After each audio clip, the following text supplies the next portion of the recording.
Trump hater and former attorney Michael Cohen says Epstein allegations against Trump are completely nonsense. So this guy is someone that would take any opportunity he could to make President Trump look bad, sound bad, whatever.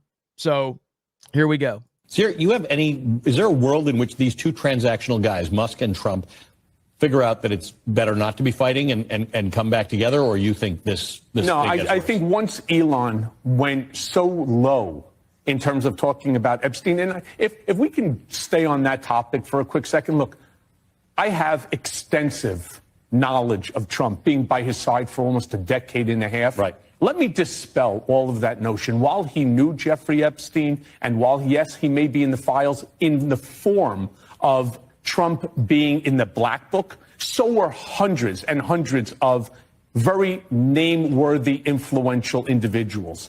I have zero knowledge of any relationship between Trump and Jeffrey Epstein, and I would have seen it over the course of literally, because your prosecution was all about how much you knew, and your testimony to Congress was all about how much you knew. Telling you, it's nonsense. It's to the best of my knowledge and everything that I know, it's not true. In fact, there was one case that came up. It was a Jane Doe versus Donald Trump that brought this topic into question. And what ultimately I discovered is the Jane Doe, and there was an address in the Bronx. I sent an investigator to that address.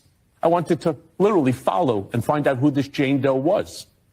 There's not even a building there. It was a vacant lot. And so I reached out to the lawyers. That was the first and only case that I had any knowledge of all of these allegations. So that doesn't mean that the big, beautiful bill, which I call the big, beautiful disaster, is not legitimate and it's not going to affect Americans. Doesn't mean that the other issues, that policy issues. So you got that from that clown. And then we got this from another clown, Chris Cuomo. Now, Trump hasn't responded. Some are taking this as an admission, not me.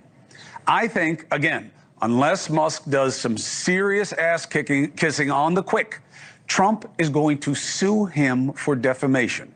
And if Trump sues, I think he wins. Now, I don't often like Trump's use of litigation. I didn't like it when he threatened to sue my parents for giving birth to me. True story. And I don't like him. So for those who are saying, like, yes, he has responded, this was made, like, I think this was a couple days ago. So this is before Trump actually did respond. Sue in 60 Minutes. No way they lose that lawsuit for editing. They always edit. Most interviews are edited. CBS is just over a barrel because allegedly their merger won't be approved until the suit is settled. That's dirty pool. This is different.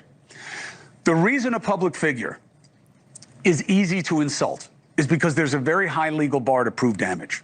You have to show that the person who said it showed actual malice, what they call reckless disregard of truth. What does that mean? That means that you knew or had reason to know that what you put out was wrong and you did it anyway. This is not just Musk, the mogul.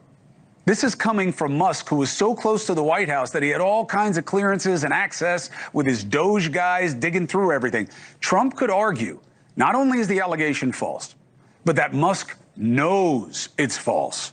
He knows what he said is BS. And then he could force a huge settlement or a humongous award.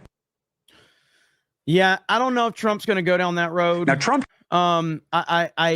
he clearly probably has all the ability to do that. But I just don't think that he's going to muddy the waters that much. You know, so I guess time will tell, especially if Elon just kind of backs off. If Elon backs off, then it just kind of goes away. It just kind of goes away.